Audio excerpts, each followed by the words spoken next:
Hi, thank you so much for having me today.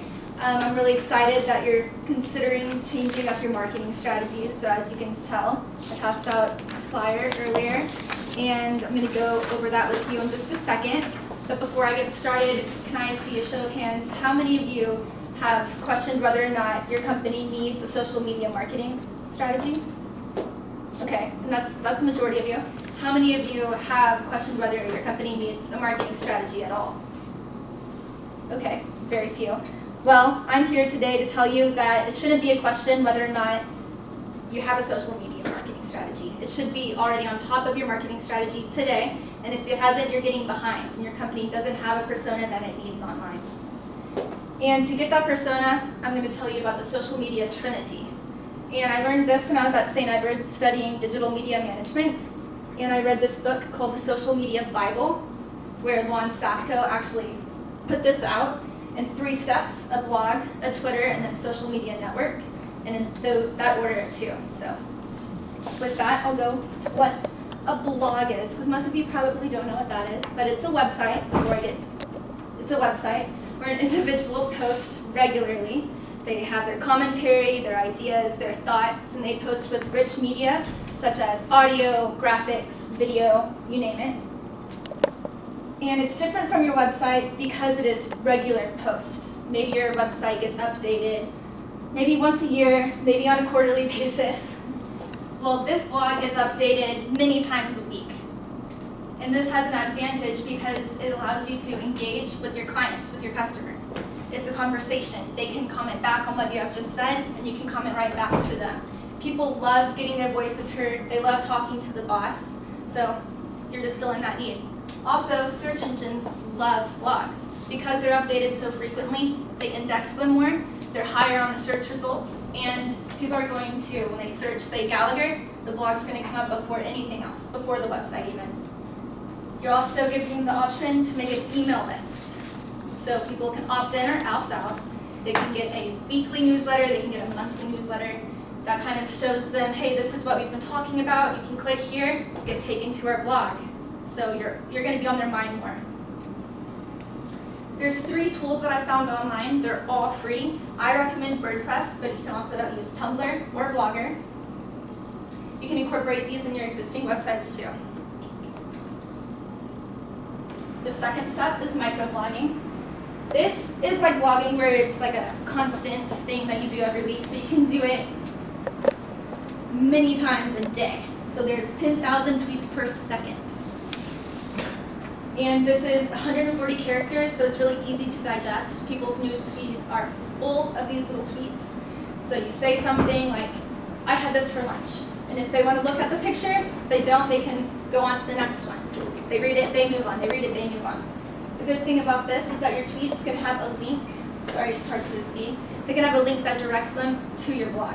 You can also have this link, which is right here on my page, to take you to my blog. And this drives traffic to your blog, which is also going to be your website. Some other perks is that constant feedback, even more so than a normal blog. You can have a real conversation in real time. You can also see trends. If you want to see what's going on with Obamacare, hashtag Obamacare. You can see what everyone across the world is saying. This can be your followers, people who are following you, anybody around the world. Like I already said, it increases your traffic to your blog, and you can post very frequently because it's not stuck to your page very long. You can post the same thing, say 3 times a day. You're going to get a different audience. The last step is social networks. I chose Facebook, but you can also use LinkedIn. This content is sticky. So that means, like I said earlier, Twitter, you can post the same thing 3 times a day and get a different audience, and then it kind of disappears into the Twitter sphere. You're going to post it once, maybe a month, and people can scroll on your page and see all the different posts you did that month. So post it once. If they see it, they can come back to it later. This page is also accessible by everyone, not only your friends, not even people that are even logged in. So it's kind of like a website, kind of like a blog, but it's going to link both your website and your blog. So if all 3 of these are connected, then you're going to have more ways that people are going to hear about you. You can also build a loyal following. This is my last thing about Facebook. People are going to see that, wow, 20 of my friends like Gallagher. maybe they're a credible company, maybe I'm going to think about using them. So that's a good way of advertising your company as well.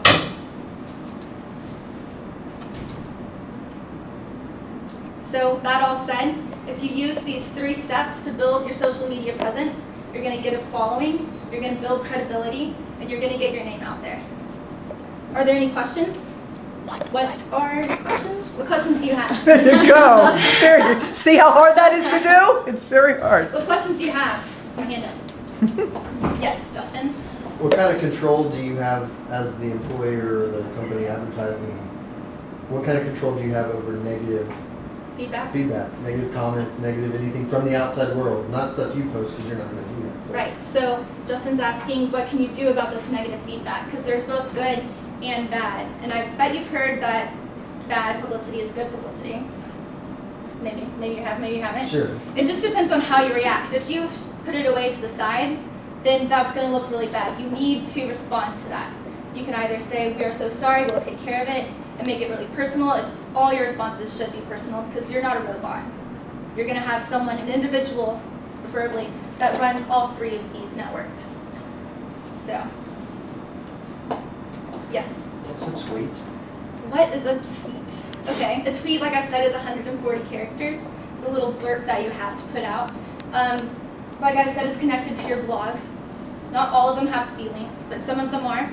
So I had a tweet that was, wow, the new Snapchat, it's so crazy, or something like that. And then a link to my blog. So that kind of got your attention, like a preview to a movie.